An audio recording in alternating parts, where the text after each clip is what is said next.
Ami de la Formule 1, pendant que tous les projecteurs à Shanghai étaient débraqués sur Mercedes qui fêtait son énième doublé de la saison, Fred Vasseur était au fond du garage Ferrari à expliquer quelque chose de bien plus important aux journalistes présents. Il ne parlait pas de la course qui venait de se terminer, ni de l'écart au championnat. Il parlait d'une règle précise avec des seuils définis et un calendrier bien établi. Ferrari ne cherche pas à battre Mercedes maintenant. Elle attend que le règlement lui livre les outils pour le faire. Et ce que Vasseur a décrit à Shanghai n'est pas de l'espoir. C'est un plan calculé au millimètre. Restez avec moi, parce que cette analyse va tout vous éclairer sur la duo et le plan secret de Maranello.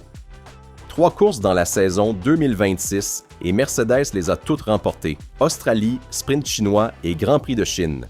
Russell et Antonelli semblent totalement à l'aise avec la W17, mais les chiffres derrière les résultats racontent une histoire plus nuancée. Vasseur a quantifié l'écart après Shanghai, entre 3 et 5 dixièmes selon la session et les conditions. Ce n'est pas un chiffre de crise. Le châssis Ferrari dans les virages à vitesse moyenne et élevée est probablement le meilleur package de toute la grille. Hamilton et Leclerc ont été sur le podium à chaque course disputée. Le problème, c'est le moteur thermique. Dans les lignes droites, Mercedes s'éloigne inexorablement, non pas pour l'aérodynamique, les pneus ou la stratégie, mais parce que leur moteur à combustion interne produit plus de puissance pure, et l'écart entre ce qui apparaît dans les chronos et ce que les capteurs de coupe de la FIA mesurent au demi-arbre est plus grand que quiconque en dehors de Ferrari ne le sait. Le package aérodynamique de la Scuderia et le turbocompresseur de petit diamètre masquent le vrai déficit moteur dans les temps autour. Vasseur connaît ce chiffre. La FIA le connaît. Et c'est ce chiffre, pas les résultats des courses, qui active tout ce qui suit. La FIA a intégré un filet de sécurité dans les règlements des Power Units 2026 parce qu'elle redoutait une répétition de 2014. Cette année-là, Mercedes était arrivé avec une Power Unit tellement dominante que le reste de la grille a passé 3 saisons et dépensé des centaines de millions de dollars pour essayer de s'en approcher. Le mécanisme qu'ils ont créé s'appelle ADUO, acronyme de Additional Development and Upgrade Opportunities, des opportunités additionnelles de développement et de mise à jour. Le fonctionnement est le suivant. Chaque voiture sur la grille porte des capteurs de coupe montés sur les demi-arbres arrière. Ces capteurs envoient des données de puissance en temps réel à la FIA, totalement indépendantes des performances du châssis, de l'efficience aérodynamique ou de l'habileté du pilote. La FIA compile l'ensemble dans une métrique confidentielle appelée « indice de performance du moteur à combustion interne » et compare chaque constructeur avec le benchmark Mercedes. Les mesures sont effectuées sur des fenêtres de 6 grands prix chacune, et pour chaque motoriste, c'est la valeur la plus haute enregistrée qui est retenue. Les seuils sont spécifiques et très précis. Si le moteur d'un constructeur se situe entre 2 et 4 % en dessous du benchmark après la première fenêtre d'évaluation, la FIA accorde une mise à jour supplémentaire dans la saison en cours et une pour l'année suivante. Si le déficit atteint 4 % ou plus, cela double. 2 mises à jour par saison, plus 2 pour 2027. Cela équivaut à environ 10 à 20 chevaux de différence. Les constructeurs qui se qualifient reçoivent également 30 % d'heures supplémentaires pour les essais sur banque moteur, passant des 710 heures standards à près de 820. Et il y a aussi une réduction du budget cap pour les Power Units, actuellement fixé à 190 millions de dollars. Pour un retard entre 2 et 4 %, on peut déduire jusqu'à 3 millions de dollars des dépenses. L'allègement monte à 4 650 000 pour un retard entre 4 et 6 %. Ce n'est pas un ajustement mineur. C'est une opportunité entièrement financée pour repenser le moteur en milieu de saison pendant que tous les concurrents sont gelés. La réponse de Vasseur à ce mécanisme est ce qui distingue Ferrari de tous les autres Amateur Teams sur la grille. Tous ceux qui pourraient se qualifier pour la duo le traitent comme une assistance d'urgence, un outil de crise.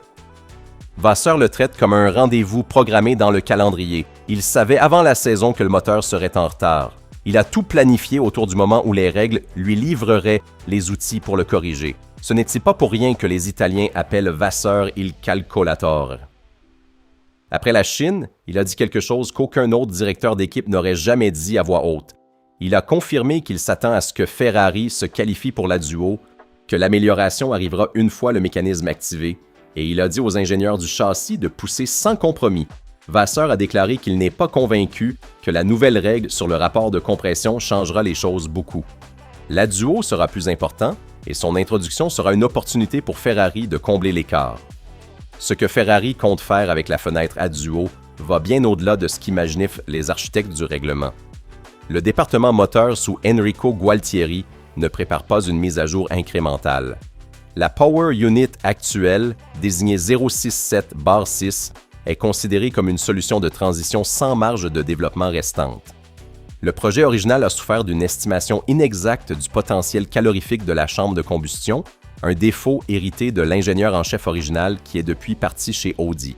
Ce que Ferrari a en préparation se rapproche davantage d'une Power Unit entièrement nouvelle. Selon le règlement, la Scuderia pourrait introduire une unité mise à jour dès la 7e course, qui après les annulations est devenue Barcelone.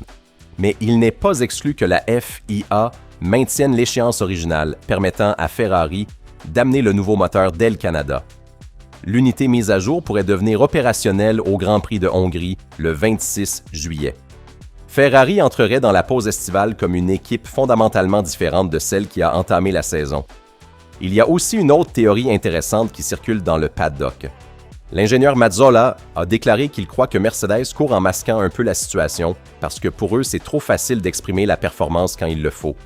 Ils ne font pas beaucoup d'efforts pour gagner. Ils pensent qu'ils sont suffisamment intelligents pour ne pas montrer tout leur potentiel réel afin d'éviter d'être rattrapés via la duo. Une hypothèse fascinante qui ajoute une couche de stratégie supplémentaire à cette bataille épique. Ferrari n'est pas le seul team à regarder la duo avec attention, mais c'est le seul qui l'aborde avec cette sérénité stratégique. La situation de Honda chez Aston Martin est la crise la plus sérieuse de la grille. Adrian Newey a tenu une conférence de presse extraordinaire à Melbourne, révélant que le moteur Honda souffre de vibrations si sévères qu'elles endommagent les systèmes de batterie et limitent physiquement Alonso à environ 25 tours consécutifs avant de risquer des dommages permanents aux nerfs des mains. Honda se qualifiera probablement pour la tranche la plus sévère de la duo, celle des 4%. Le contraste entre tous ces teams et Ferrari, c'est la posture stratégique. Tous les autres candidats à la duo réagissent aux événements. Vasseur a tout planifié à l'avance. Chaque course supplémentaire avec le moteur actuel est une course où Mercedes creuse l'écart au championnat. La différence entre un nouveau moteur au Canada et un en Hongrie pourrait représenter 3 ou 4 courses de points perdus que Ferrari ne pourra jamais récupérer. Vasseur l'a dit mieux que quiconque après la Chine. L'écart avec Mercedes n'est pas un problème à résoudre. C'est une condition à documenter, mesurer et encaisser. Un moteur nouveau en Hongrie, un avantage composé pour 2027. Mercedes a gagné 3 courses sur 3, mais Ferrari sait déjà comment les règles vont tout changer. La chasse aux flèches d'argent ne fait que commencer. Ce plan, aussi froid et calculé qu'il puisse paraître, est en réalité le signe d'une équipe qui a parfaitement compris les règles du jeu dans cette nouvelle ère. Là où d'autres voient un mécanisme d'urgence, Ferrari voit une opportunité stratégique. Et si tout se déroule comme Vasseur l'a prévu, le championnat 2026 pourrait raconter une histoire très différente à partir de l'été. Maranello attend son heure et elle sait exactement quand elle arrivera.